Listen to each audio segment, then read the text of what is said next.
مقالہ جمع ہونے کے بعد، یعنی جب 4 copies BASR board of advance research studies میں جمع جب ہو جاتی ہیں مقالے کی تھیسس کی 4 کاپیاں، اس کے ساتھ ساتھ یاد رکھیے کہ 4 کاپیوں کے ساتھ ساتھ ایک سافٹ کاپی یعنی کہ ایک CD بھی جمع کرانی ہوتی ہے، جسے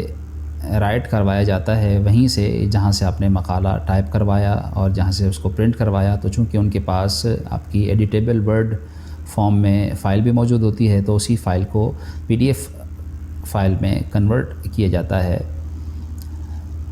تو وہ PDF فائل اور ورڈ کی فائل یہ دونوں ہی CD میں رائٹ کرنے کے بعد وہ CD بھی BASR میں جمع کرائی جاتی ہے۔ اور اس کے ساتھ ساتھ یہ بھی یاد رکھیے کہ جب ہم CD اور یہ PDF کے یہ جو CD کے ساتھ ہم 4 کاپیز تھیسس کی جمع کراتے ہیں، تو کچھ فارمز ایسے ہوتے ہیں کہ جن کو ساتھ میں جمع کرانا ضروری ہوتا ہے۔ فار ایگزامپل ایک پلیجرزم فارم جمع کرایا جاتا ہے کہ جس میں یہ تحریر دی جاتی ہے کہ میں نے اس میں کوئی بھی چوری نہیں کی، یعنی کسی کا ڈیٹا اس پر کاپی پیسٹ نہیں کیا، بلکہ میری یہ اپنی تحقیق ہے جسے میں نے خود اپنی محنت سے لکھا ہے۔ اسی طرح سے ایک ڈکلیریشن فارم ہوتا ہے کہ جس میں سپروائزر کی طرف سے یا آتھر یعنی مقالہ نگار کی طرف سے یہ تصدیق کی جاتی ہے کہ یہ مقالہ انہوں نے اس موضوع پر میری نگرانی میں تحریر کیا ہے، سپروائزر کی نگرانی میں تحریر ہوا ہے، اور اس کا وہ ایک طرح سے وہ حوالہ بنتا ہے کہ یہ سپروائزر کی سپرویژن میں ان تمام تر مطلوبات کو مد نظر رکھتے ہوئے تحریر کیا گیا ہے کہ جو کہ یونیورسٹی کی ریکوائرمنٹ ہیں، جو ایک مقالے کی بنیادی ضروریات ہیں، ان کو سامنے رکھتے ہوئے اس مقالے کو لکھا گیا ہے۔ اس کے ساتھ ساتھ ایک اور تیسرا فارم بھی جمع کرانا پڑتا ہے اس کے ساتھ، جو کہ ایک کلیئرنس فارم کہلاتا ہے کہ جس میں آپ کو یہ کلیئرنس دینی پڑتی ہے یونیورسٹی کی طرف سے، آپ کو یہ کلیئرنس ملتی ہے اس کے چند ڈپارٹمنٹس سے کہ آپ ان کی طرف سے 100% کلیئر ہیں۔ مثال کے طور پر BASR کی طرف سے آپ کو یہ کلیئرنس دینی پڑتی ہے، یعنی اسے ایک فارم پر ہی آپ کو یہ سائن کرانے پڑتے ہیں، یہ اسٹیمپ لگوانی پڑتی ہے ان مختلف ڈپارٹمنٹ سے جہاں جہاں سے آپ کا واسطہ تعلق پڑتا رہا آپ کی ریسرچ کے دوران۔ یعنی آپ فیس کلیئرنس کروائیں گے، اسی طریقے سے وہاں سے آپ کو یہ باقاعدہ اسٹیمپ اس ایک ہی فارم ہوتا ہے کہ جس پہ یہ 7-8 سیکشنز بنے ہوئے ہوتے ہیں، اور وہ ہر ڈپارٹمنٹ میں جو بھی ریسیپشن پر موجود ہوں یا جو بھی اس ڈپارٹمنٹ کو ایڈمن کر رہے ہوں، وہ آپ کو اپنے پاس موجود ریکارڈ دیکھنے کے بعد چیک کرنے کے بعد آپ کو کلیئرنس دیتے ہیں،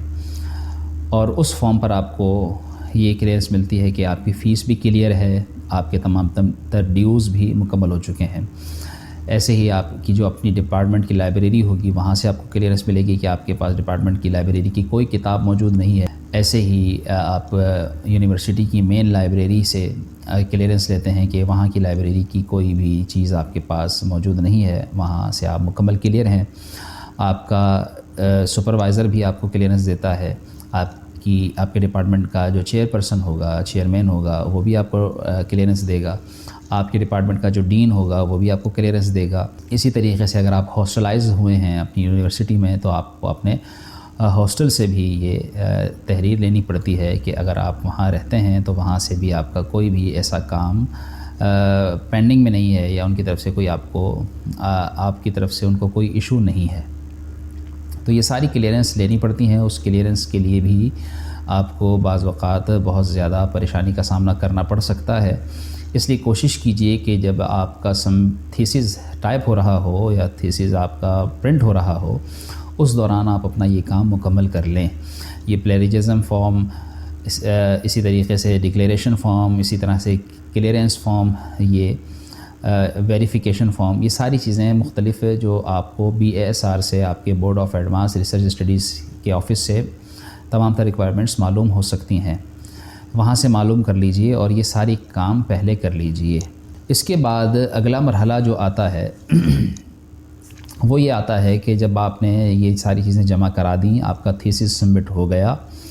آپ اپنے سپروائزر سے مسلسل رابطے میں رہیے، اس سے آپ ہرگز کسی بھی صورت رابطے سے دور نہ ہوں، کیونکہ مقالہ جمع کرانے کے بعد ہی دراصل اب سپروائزر کی صحیح معنوں میں ضرورت پیش آتی ہے، کیونکہ اس سے پہلے مقالہ تو آپ نے خود اپنی محنت سے لکھا، اور آپ اپنے سپروائزر کو چیک کراتے رہے، جہاں جہاں رہنمائی کی ضرورت پڑتی رہی وہ آپ کو رہنمائی دیتے رہے۔ لیکن اب سپروائزر کو بھی آپ کے ساتھ مکمل طور پر اس میں شامل ہونا پڑتا ہے کہ وہ آپ کے اس مرحلے کو یعنی تھیسس سبمٹ کرانے کے بعد اس کی چیکنگ، اور اس کی چیکنگ کے بعد اس کی رپورٹس منگوانا، اس کی رپورٹس آنے کے بعد پھر ان رپورٹس کو باقاعدہ میٹنگ میں پیش کرنا، یہ سارے مراحل، پھر اس کے بعد وائوا، پھر اس کے بعد ڈگری ایوارڈنگ، یہ سارے معاملات آپ کو ساتھ ساتھ سپروائزر کی مدد سے لے کر چلنے پڑتے ہیں۔ اس لیے سپروائزر کی مدد سے سب سے پہلے ایک یہ کام کیجئے کہ آپ 10 ایگزامینرز کی لسٹ تیار کیجئے۔ کوشش کیجئے کہ وہ اگر آپ کے سپروائزر کے پاس پہلے سے تیار ہو تو ٹھیک ہے، ورنہ ان سے مل کر ان کی مدد سے آپ ایسے ایگزامینرز کی لسٹ تیار کیجئے کہ جن کو آپ نے اپنا مقالہ بھجوانا ہے، یا وہ آپ کو ریکمنڈ کریں گے کہ ان کو آپ نے یہ اپنا مقالہ بھجوانا ہے۔ ان کے نام، ان کا عہدہ، ان کی یونیورسٹی، ان کا ایڈریس، ان کا ای میل ایڈریس، ان کا کانٹیکٹ نمبر، یہ ساری چیزیں آپ کے پاس لکھی ہوئی ہوں، اور یہ آپ باقاعدہ ایک لیٹر کی صورت میں ایک جگہ کمپائل کر کے ایک ٹیبل کی صورت میں 10 کے 10 ایگزامینرز کے نام اسی طرح تمام تر تفصیلات کے ساتھ آپ جمع کریں گے، اور پھر وہ میٹنگ میں پیش ہوں گے۔ اب آپ میٹنگ کا انتظار کریں گے، یعنی سب سے پہلے جب آپ کا تھیسس جمع ہو جائے گا اب آپ میٹنگ کا انتظار کریں گے، اور اس میں آپ کو یہ کہا جائے گا کہ ٹھیک ہے، ان کا یہ مقالہ اب جو ہے وہ ایگزامینرز کو بھیجا جائے۔ تو یا تو یہ کام ایک ہی میٹنگ میں ہو جائے گا کہ مقالہ بھی جمع ہونے کے بعد آپ کو اسی میٹنگ میں اجازت مل جائے کہ ایگزامینرز کو بھیجا جائے، یا پھر ایک میٹنگ میں آپ کو پہلے آپ کے مقالے کی طرف سے یہ اجازت دی جائے گی کہ یہ مقالہ بھیجا جائے، پھر آپ اگلی میٹنگ کا انتظار کریں گے۔ اس میٹنگ کے انتظار تک آپ ایگزامینرز کی لسٹ بنائیں گے، اور وہ لسٹ بنانے کے بعد پھر جب میٹنگ ہوگی تو اس میٹنگ میں ڈسکس ہوں گے وہ ایگزامینرز جن کی لسٹ آپ نے بنائی کہ ان کو بھیجا جائے۔ تو اس میں سے وہ 4 کو سلیکٹ کریں گے، جن میں سے 2 پرائمری ہوں گے اور 2 سیکنڈری ہوں گے، یعنی پہلے 2 کو بھیجا جائے گا، اور اس کے بعد اگر وہ رپلائی کر دیتے ہیں، وہ اوکے کر دیتے ہیں کہ ٹھیک ہے ہمیں بھیج دیا جائے، ہم اس کو ایگزام کریں گے، تو ٹھیک۔ اور اگر ان میں سے کسی کا رپلائی نہیں آتا یا کوئی منع کر دیتا ہے تو پھر آپ اس کے بعد جو دوسرے سیکنڈری ایگزامینرز ہوں گے ان کو آپ کا مقالہ بھیجا جائے گا۔ جب وہ 4 سلیکٹ ہو جائیں گے تو پھر اس سے آپ کے سپروائزر ان سے رابطہ کریں گے اور ان سے رپلائی لیں گے۔ وہ جو جتنے وقت میں اوکے کریں گے، پھر آپ کو آپ کے سپروائزر بتائیں گے کہ ٹھیک ہے ان کا رپلائی آ گیا ہے اور آپ ان کو اپنا مقالہ بھیجیے۔ اب وہاں پر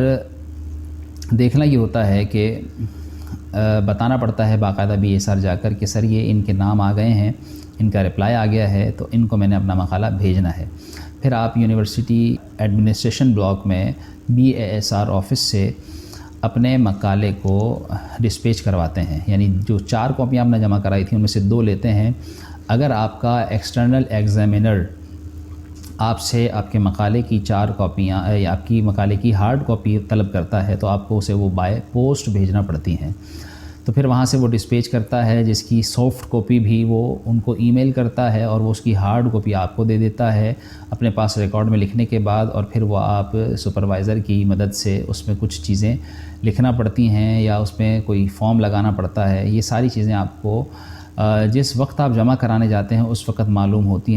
معلوم کرنا پڑتی ہیں، کیونکہ فارمیٹس چینج ہوتے رہتے ہیں۔ تو اس لیے میں یہ ایک جنرل ویڈیو آپ کی بارگاہ میں پیش کر رہا ہوں آپ کی معلومات کے لیے، تاکہ آپ اسے مد نظر رکھتے ہوئے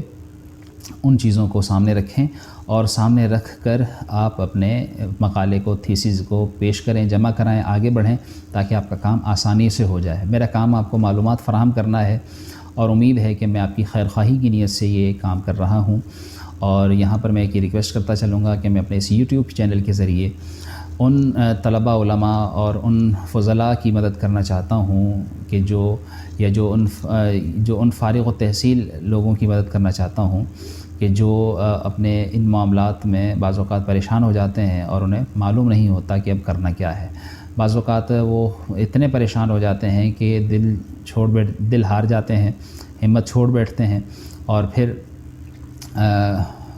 کافی وقت اس میں وہ ضائع کر دیتے ہیں، یا ان کا کافی وقت اس میں برباد ہو جاتا ہے۔ اس لیے کیونکہ میں ان مراحل سے گزرا ہوں، اس لیے یہ ایک طرح سے میں ایک درد رکھتا ہوں دل میں کہ ان لوگوں کو، دوسروں کو پریشانی نہ ہو۔ تو میرے بھائی بہنوں، آپ جو بھی مجھے دیکھ رہے ہیں، میرے اس چینل کو آپ لائک بھی کیجئے، اس کو سبسکرائب بھی کیجئے اور اسے شیئر بھی کیجئے تاکہ اوروں کو بھی آسانی ہو اور اس نیک کام میں آپ بھی شریک ہوں، تاکہ دوسروں کا بھلا ہو۔ کر بھلا ہو بھلا،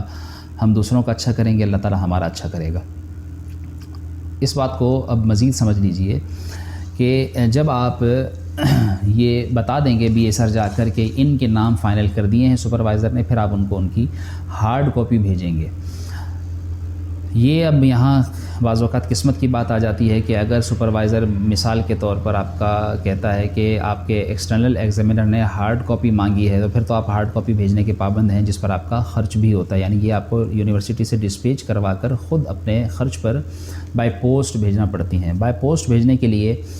اگر آپ کا وہ مقالہ جو آپ نے بھیجنا ہے، آپ کے ایگزامینر جو ایکسٹرنل ہیں اور وہ آپ کے نیشنلی ہیں، آپ کے ملک میں ہی ہیں، تو پھر تو آپ اپنے ملک کی پوسٹ ہی یوز کیجئے، جیسے پاکستان پوسٹ یوز کیجئے۔ لیکن اگر آپ فارن کنٹری میں آپ کو بھیجنا پڑتا ہے، آپ کے وہ ایکسٹرنل ایگزامینرز بیرون ملک سے تعلق رکھتے ہیں، تو پھر وہاں پر بھیجنے کے لیے اگر آپ کے پاس وقت ہے تو پھر تو آپ پاکستان پوسٹ کا ہی انتخاب کیجئے، بصورت دیگر جو ہے وہ دیگر جو پرائیویٹ کمپنیز ہیں، TCS ہے یا اور کوئی کمپنی جو اچھی کمپنی ہو، ان کے ذریعے جو ہے وہ آپ بھیج سکتے ہیں، تاکہ آپ کا بر وقت وہ پہنچ جائے اور سلامتی سے پہنچ جائے اور پھر اس پر آپ کی بر وقت رپورٹ آ سکے۔ اور اگر بائی پوسٹ نہیں بھیجنا پڑتا اور خوش قسمتی یہ ہو جاتی ہے کہ آپ کے سپروائزر کو وہ ایکسٹرنل ایگزامینر یہ کہہ دے کہ اسے آپ سافٹ کاپی یعنی ای میل کر دیجئے، تو پھر آپ کا بھیجنے کا خرچ بھی بچ جاتا ہے، وقت بھی بچ جاتا ہے اور رپورٹس بھی پھر اسی طرح بائی ای میل آ جاتی ہیں۔ تو یہ جس کی جیسی قسمت کہ اگر اس کے ساتھ یہ معاملہ ہو جائے تو بہت اچھا۔ اس کے بعد اگلا مرحلہ جو آتا ہے کہ جس طرح آپ نے ٹاپک پاس ہونے کے لیے میٹنگ کا انتظار کیا تھا، یعنی جب آپ نے سینپسس لکھا تھا MPhil کے مقالے کو جمع اسٹارٹ کرنے کے لیے، یا PhD کا مقالہ لکھنے کے لیے جو آپ نے اس ٹاپک کا انتخاب کیا تھا وہ پاس کرانے کے لیے میٹنگ کا انتظار کرتے ہیں، سینپسس جمع ہو گیا، اب اس میں وہ پاس ہوتا ہے، پھر آپ کو جو ہے وہ ٹاپک دیا جاتا ہے کہ آپ کا یہ ٹاپک اپروو ہے اور اس پر آپ کام کیجئے۔